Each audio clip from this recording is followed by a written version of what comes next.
Arestado ng mga tauhan ng Rosales PNP ang isang most wanted person sa Barangay Station District Rosales, Pangasinan, habang kinilala naman ng kanilang hepe na si Police Major Noel D.C. Kabakungan, Chief of Police ng Rosales MPS, ang akusado na si alias Uli, 30 years old, residente ng Barangay Station District Rosales, Pangasinan.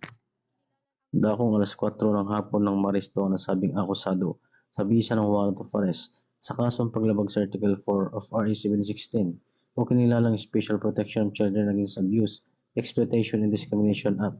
Panilagdan Honorable Crisma Bisnamos Nabo, Presiding Judge Regional Trial Court, 1st Judicial Region, Rosales, Pangasinan, at mayroong rekomendadong piyansang 80,000 pesos. Samantala, nasa kustodiya ng Rosales PNP ang nasabing akusado para sa tamang dokumentasyon at disposisyon. Ang tagumpay ng operasyon ay bunga ng magandang ugnayan ng mamamayang pambansang pulisya para mas lalong mapaigting ang kampanya laban sa kriminalidad tungo sa mapayapa at ligtas na bagong Pilipinas. Mula dito sa Ilocos Region, ako po ang inyong Police News Network Correspondent, Patrolman Dennis Carenal, alagad ng batas, tagataguyod ng Balitang Pulis.